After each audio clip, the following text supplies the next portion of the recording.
Hey traders, this is Blake Morrow with Forex Analytics, and you're listening to the week ahead video for May 19th, 2024. I hope you guys are having a great weekend. Last week we came off a really wild week. Equity markets rallied to all-time highs. I got something to say about that in just 1 second, but I have to say that, CPI data, I think markets were expecting a little bit hotter number, and it came in line, and that allowed for the stock market to rally to all-time highs. But I want to show you guys something. Last week, I had mentioned on the 16th of May, which was on Thursday, said, my base case is that the market is basically preparing for a potential false breakout. And let me explain why I believe that. Now, we did close the week at all-time highs. That is true. But I want to show you something. If you look at the S&P, or you look at the spiders rather, what you're going to notice here is the volume is anemic on this rally. You'll also notice the rally as we hit new highs also came with divergent relative strength. And because we have higher highs on lower strength with lower volume, that is a risk now for the market. Now, what I'm going to be looking for this next week is to see if the stock market is going to be able to sustain these gains. Because the worst thing that can happen for bulls right now would be you get a close higher last week, this week, for no apparent reason other than maybe some of the technical things I'm showing you, we get a reversal. That would be a false breakout. That wouldn't be good news. I think that is a risk because, again, volume's coming off and relative strength is divergent. Now, you might wonder, what could really create a move like that? Well, there's a lot of things. This is, first of all, it's a week that no one's expecting anything to really happen. There isn't a whole lot of economic data this week that could really move the market. We have the RBNZ, we have some PMIs, but not a lot could do it. But from a macro point of view, but we actually have earnings. We have earnings from a lot of companies. We have Lowe's, Intuit, Ross Stores, Target, TJ Maxx, Medtronics, Zoom, and this little itty bitty company called NVDA. Yeah, NVIDIA. Earnings is on Wednesday afternoon. So just FYI. All right, other things that are happening this week. There's a ton of Fed speak this week. We're going to go through those, especially on Monday and Tuesday. And one of the things that's not on everybody's radar because no one's thinking about it, but because we're in an election year, we got to watch that the President Trump trial verdict in New York City may come this week. And that could have some implications for the market. It could have some implications for, obviously, President Trump and his run for the presidency. But more importantly, the markets might take heed to this information. So there's a lot happening this week. Don't get lulled into nothing's going to happen this week. These are the weeks that a lot of things can happen. And volatility is at such a low level right now where volatility could start breaking higher at any point. So just keep that in mind. All right, before I get into it, let me say this. This video will be chaptered, at least if you're watching like on Sunday. By then, the video should be chaptered so you can skip forward to areas that you want to see, like when I give you my best 3 trade setups of the week and I review last week's trade setups. You can get to that way. So just keep that in mind. Also, if you guys are thinking about trying Forex Analytics, this is the week that you want to do it, because next week, something special is going to happen. So let me say that again. If you want to try Forex Analytics this week, log into the platform. It's $1 for 10 days. Get in the chat rooms, read the analysis, see all the different tools that are available to you. This is a wonderful time to take a trial of the platform because next week, something exciting is going to happen for you. So stand by. Like I said, this week is going to be like the best week to take your trial. So do it. All right. Let's get into what's happening this week. So on Sunday night, well, it's actually Sunday afternoon, Fed Chair Powell, he's going to be doing the commencement speech at Georgetown Law commencement ceremony. So just keep that in mind. I don't know if he's going to say anything that could really move the market. I don't think he's going to be talking about monetary policy, but hell, you never know. It's a commencement speech. Monday, We have European bank holidays for a lot of European countries. I believe Germany and France celebrating Whit Monday. Switzerland is as well. So anyway, there's going to be partial holidays in Europe on Monday. So might be a slightly lower volumes potentially. One of the other things is we have a lot of Fed speakers. We have Bostic twice, Waller, Barr, Jefferson. And then we're going to have a lot of Fed speak on Tuesday as well. But Monday night, let's jump over to the RBA. Now, I need to tell you guys something really quick. If I can't remember if I mentioned it. This is the second time I filmed this video. The first time I filmed this video, hours ago, our editor let us know that there was no sound. Yep, so I'm filming it again. So some of the charts that you'll see here, I've already kind of doctored them from the earlier video. So I'm going to have to do a little bit of redrawing of things that I was trying to illustrate earlier today. So just keep that in mind. But these are the same charts that I use on all the week ahead videos. I just drew on them earlier today, and then I'm going to have to remove things and kind of explain to you why I did some of the things that I did. Okay, so with that being said, the RBA, whoops, let me also say, the RBA meeting minutes, there's actually meeting minutes coming from the RBA. We have the Fed meeting minutes. We have Banxico's meeting minutes this week.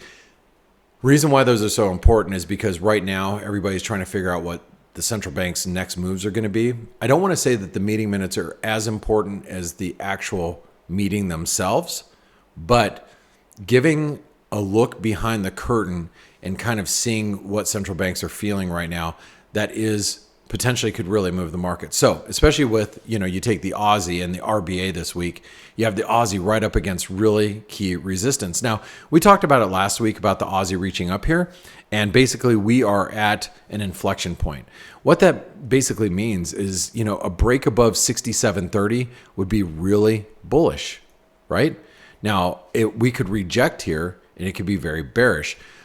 I'm going to just say this, that if you are bearish the Aussie dollar for one reason or another, this is probably the best risk reward you can have for a short. Now, I do have to say, if you haven't looked at copper is rallying. And we talked about it last week about it hitting the 161% extension while it continues to rally, and we're closing in on new trend highs. So, and new multi-year highs. Actually, I believe that's all-time highs. So just keep that in mind, especially if you're trading the Aussie. There tends to be a very strong correlation between the two, between the Aussie dollar and copper prices. So let's move along. Tuesday, Janet Yellen, Christine Lagarde, they are speaking at the Frankfurt School of Finance. That is going to be early in the morning in the U.S. It's going to be during European hours. Just keep that in mind. I doubt it's going to be too big of a move for the dollar, but you never know.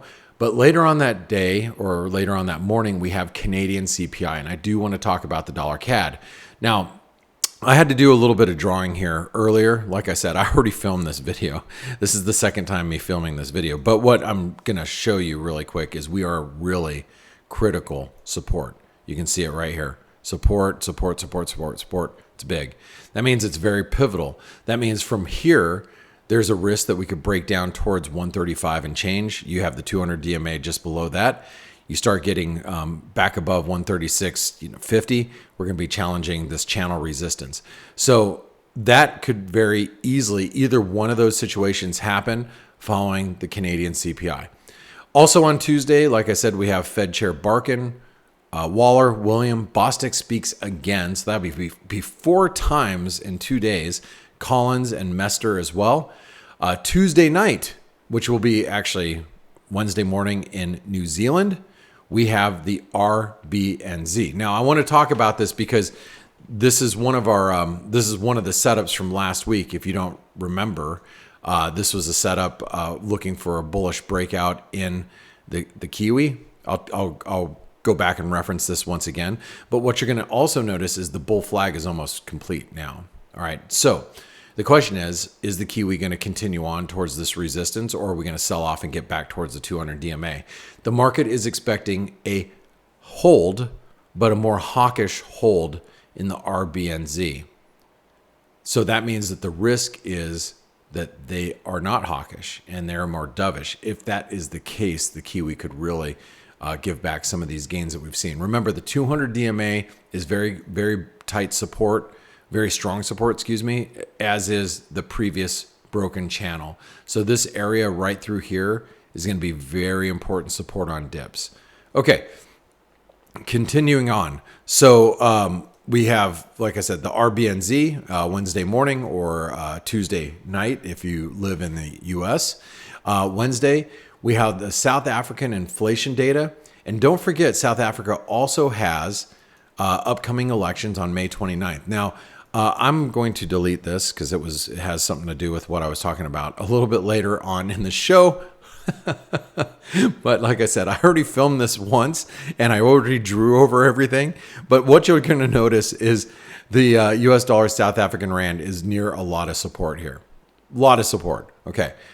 We do have an election coming up. And with that being said, most people think that following the election, there'll be an ANC and DA, which is the Democratic Alliance, a coalition, which would mean that there wouldn't be much impact with the rand. But remember, that election is in a couple of weeks, so we're going to have to keep an eye on everything. But there is inflation data coming out of South Africa, so just keep that in mind. That could move the needle here. Also on Wednesday. Now this is, and I'm going to show you this. Again, I drew this earlier, but I'm going to draw it for you again. We're at an important resistance with UK CPI. Now, if you are a Forex Analytix subscriber, okay, and if you're a Forex Analytix subscriber and you listen to the daily shows that we have, and if you don't know what all of our shows that we have a free show called The Flow Show. Anybody can attend. The Morning Edge is one of our private shows for Forex Analytix. The F.A.C.E show is a free show. And then our other private show for Forex Analytix subscribers is the Daily Roundup. On the Morning Edge, every single day, myself and Steve, we go through all these different instruments. We find out what the key levels are. Now, you'll notice on Sterling on Friday, we noted that 127.10, there's an asterisk there. When you see an asterisk next to a number, that means that is a very important level. And I'm going to tell you the reason why. Because we are above, you can see it right here, above the 618 retracement, but you can see this is horizontal resistance. Now, if we break above 127.10, that means that it is going to be probably a pretty bullish move. Now, that would be that inflation data out of the UK probably came in as a beat.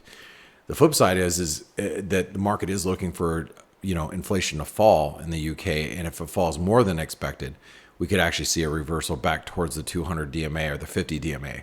So that is on Wednesday early morning. The other thing that's happening on Wednesday is going to be the Fed FOMC meeting minutes. So we have to talk a little bit about the dollar here. And the dollar, again, I already drew this. I'm drawing it. I'm going to draw it for you again. What you'll notice is we completed a double top in the dollar index, and the dollar index is sitting on the 200 DMA and near channel support. So what that really means is if we walk away from the Fed meeting minutes on Wednesday and we feel that the Fed is more dovish and there is a strong likelihood that we would see a rate cut or multiple rate cuts by year end, you're going to see this. You're going to see this dollar really break down. Flip side is we are sitting on a lot of support. So if they come in a little bit more, the meeting minutes, what we read about other Fed governors, they feel they need to continue to fight inflation, and it's sticky. That means we're probably going to stay, at high levels for a longer period of time.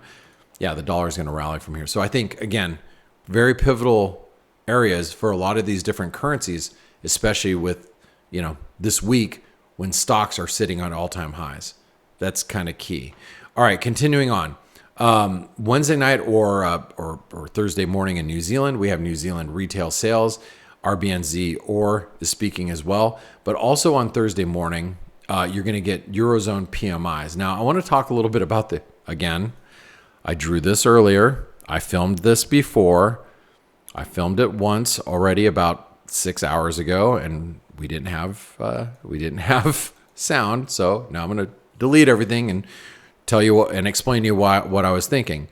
In the euro, I am looking for us to be developing this triangle. The question is, from where we currently sit, you can see how we're rejecting resistance around the 109 level.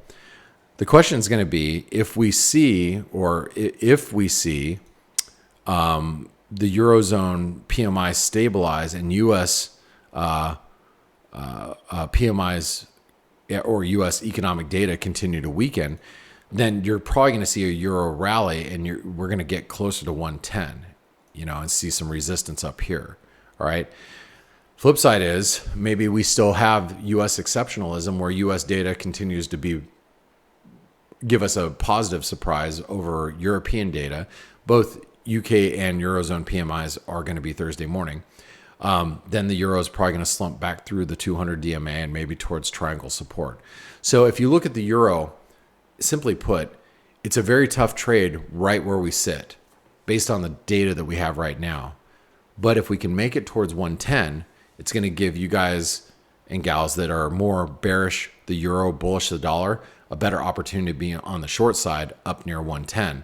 The flip side is, if the euro does drop, I think there's plenty of people that want to play into dollar weakness.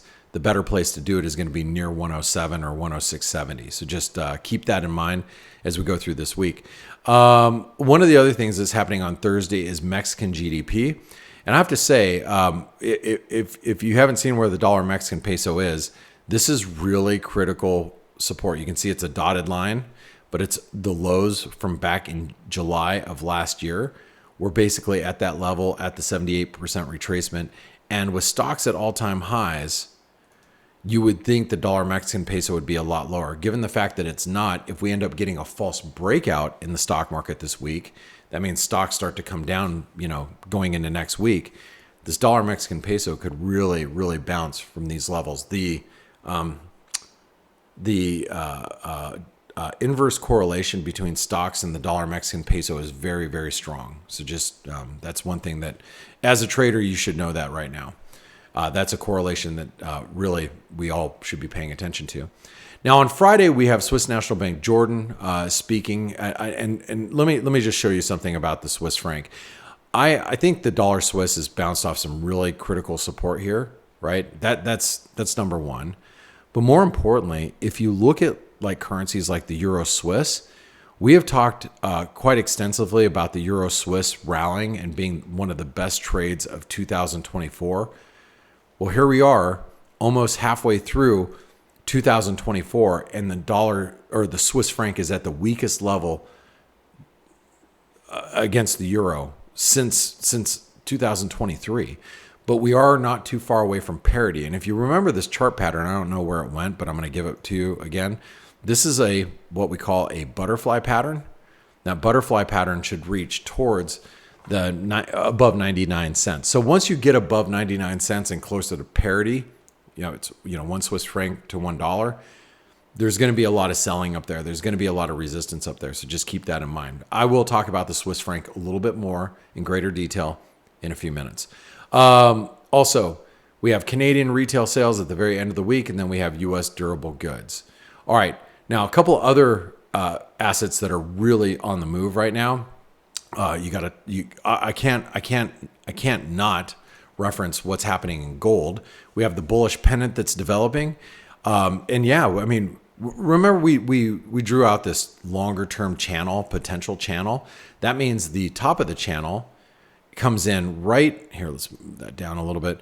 It comes in right around 2450, but the pennant actually points to a move towards 2570. So gold could really have some more juice in it. And if you don't know why, all you have to do is look at silver. Silver, as we alluded to on Friday, if you were listening to the F.A.C.E show, if you're watching the Forex Analytics Twitter account, we were saying, hey, silver's probably going to break above 30 on Friday. And boy, did we. And silver looks like it has even more to go. I mean, silver's 161% extension comes in at $32. So silver looks very, very strong right now. I'd mentioned copper. Copper continues to break out. And I want to talk a little bit about crude because I think this is a range that is worth noting for those of you that trade crude oil. Where is my crude? I must have just passed it. There it is. So crude is stuck, and I drew these blue arrows for you earlier today when I filmed earlier. This is, you can see above 80 would be a bullish breakout, below 70 bearish breakdown. So crude, I think, is winding up and getting ready for a big move. And one of the other things that we need to talk about really quick is we need to talk about the bond market. All right, the bond market gave us a potentially a big false breakout above the 200 DMA and a false breakout above this blue line. If you remember last week when I talked about the 10-year, I said the 10-year bond market looks like it could squeeze higher. That was in my notes. Now, we did see a squeeze higher, but then we came right back down by the end of the week and closed back below the breakout point, which means that if bonds continue to come down, yields could continue to rally. And if yields rally, the dollar tends to be a very strong correlation to yield. So if yields go up because bonds are coming down, that means the dollar is probably going to strengthen too. So just if you're trading currencies, keep that in mind. All right, now I am going to talk about the S&P, but before I do that, I'm actually going to bring in Nick from Trading Analytix. The reason why I want to bring him in is because he covers not only the S&P and the NASDAQ and the Mag 7, but he covers a lot of individual stocks. Make sure you jump down below in the notes. Follow Trading Analytix via Twitter. Also follow his YouTube channel. Both links are down below in the description of this video. But I also want to request this because Nick asked me to ask you if there's a stock that you want him to look at. Jump down in the comments below, put your Twitter handle. He will then post the chart, give you analysis, and also reference you on or tag you on Twitter. So do that down below. And without further ado, here comes Nick from Trading Analytix. Enjoy your few minutes with him.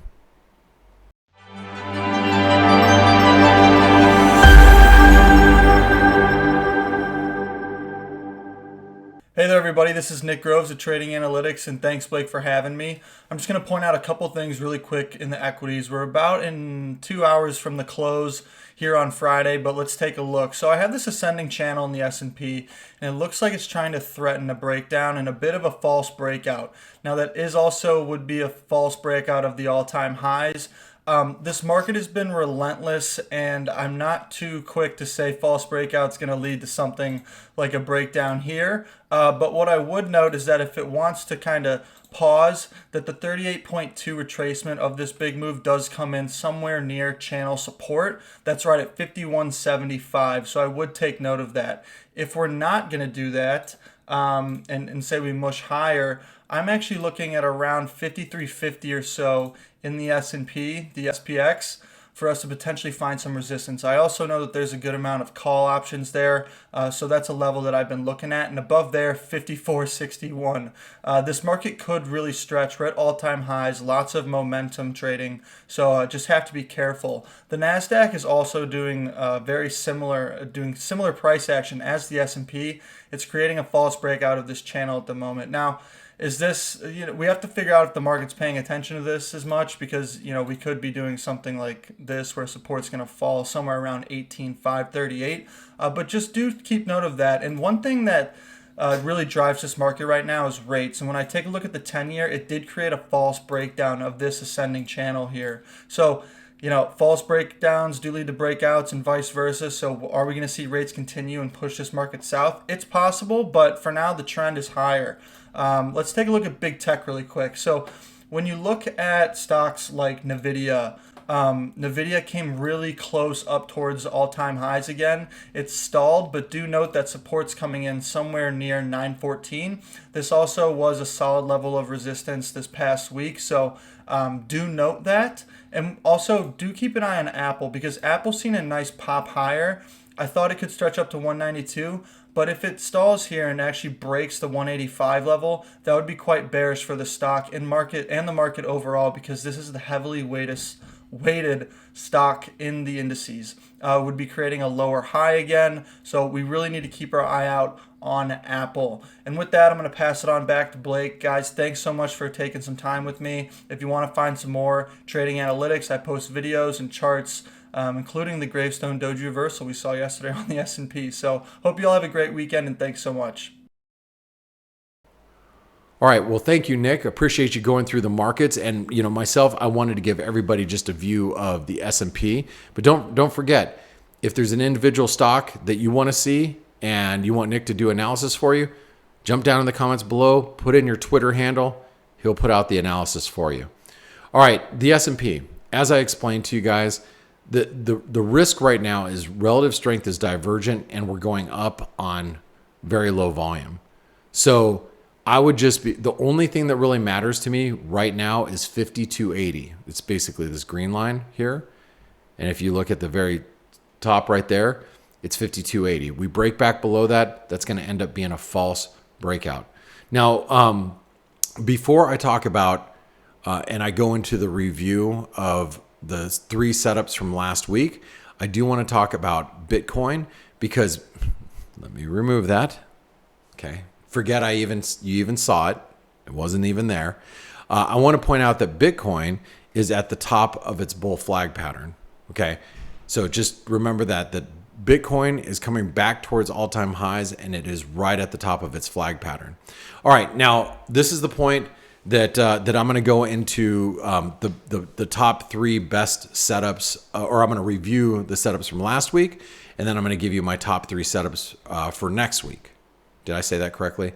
Review the 3 from last week and the top 3 from this week. Now, if you like this video and you appreciate the fact that this is the second time I filmed this video, make sure you give me a thumbs up. Give the team a thumbs up for telling me that I had to refilm it and editing it and getting it out for you over the weekend. And jump down in the comments below if I missed something, which I very well could have missed something this week. Jump down in the comments below and let me know anything that I missed. And again, comment down below. It helps the algorithms. I appreciate it. So let's talk about the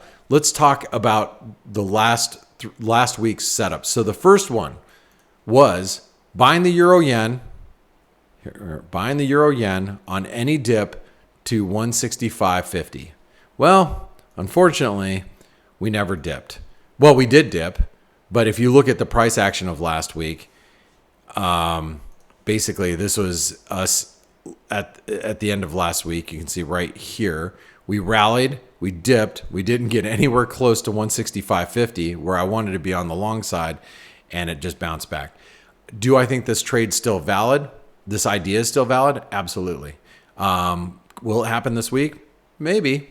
But we're just going to scratch that one because it never reached the price that we wanted it to reach. Next trade setup number 2, buy the Kiwi dollar on a break above the 200 DMA. And as I mentioned to you guys last week, I was already long and I already got out of my position earlier this week. If you're listening on the F.A.C.E show, it's the free show, guys. Wasn't some secret, super duper secret show. I told everybody on F.A.C.E I exited my Kiwi longs. It was a really nice trade. So hopefully you guys took advantage of that. So trade number 2, that was good to go. Trade number 3, or trade setup number 3, was DAX, counter trend short at 19,200. Well, unfortunately, like the first trade, it didn't reach that level. And if you look at the German DAX, what's a little worrying about the German DAX is we stalled at the 127% extension. Can we still hit the 161% extension and the channel resistance that we were talking about last week? It's possible, as long as the U.S. equity markets continue to sustain a breakout. But if the U.S. equity markets pull back, and we pull back below that 5280 level I just showed you, the DAX probably will break back below 18,550, and that would be bearish for the DAX. So that trade setup nothing ever happened. We didn't get to the level, so we can scratch that one too. So scratch 2. One of them was a rock star, which was the Kiwi. Not a bad week.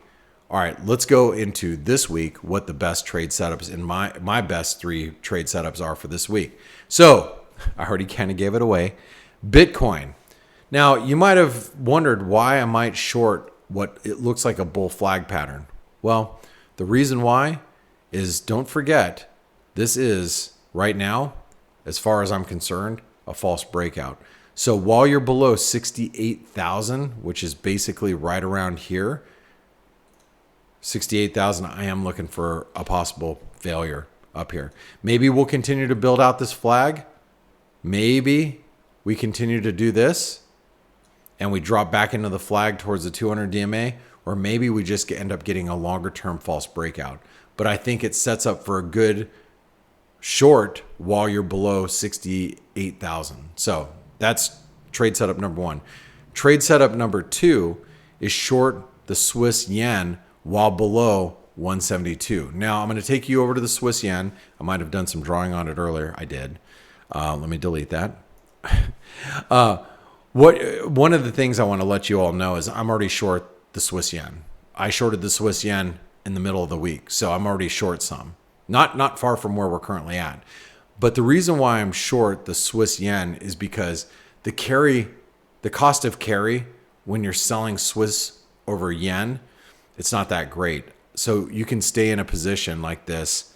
And if you guys don't remember, like a few weeks ago when we were at the 200 DMA, I was short from over here. And I decided, okay, I don't want to be short anymore. We're holding the 200 DMA. We break below the 200 DMA, and then I'm going to get really bearish. Well, we didn't, and so we bounced to new multi-year highs. So now I think that we will challenge that 200 DMA again. So I think that's where we're going. And so I don't mind being short as long as you're below this 172 level, which comes in right around, let's just say roughly around here. Maybe a little higher than that, right around here. So anyway, while you're below 172, I am looking for Swiss yen short back to the 200 DMA. Last but not least, and I gave it away earlier, so here we go. The dollar rand. I'm looking to trade the dollar rand on a break back above Friday's highs. Why? Because there's a lot of support right here. You can see it. 127% extension, a lot of spikes around here. So if you can get back above Friday's highs, which is 1830, that is what I'm going to be looking for a potential reversal higher in the US dollar, South African rand ahead of the general election. Because if there's a populist coalition following the election on May 29th, there's a very strong chance that the rand could really sell off aggressively, and that would put the US dollar, South African rand in new all-time high territory. We'll be trading probably closer to 20, if not above 20. So that is going to be my final setup of the week. So guys and gals, if you really enjoyed this, give me a thumbs up. Also, just want to say this once again. This is your week that you want to take a trial of Forex Analytics based on the information I'm going to give you next week.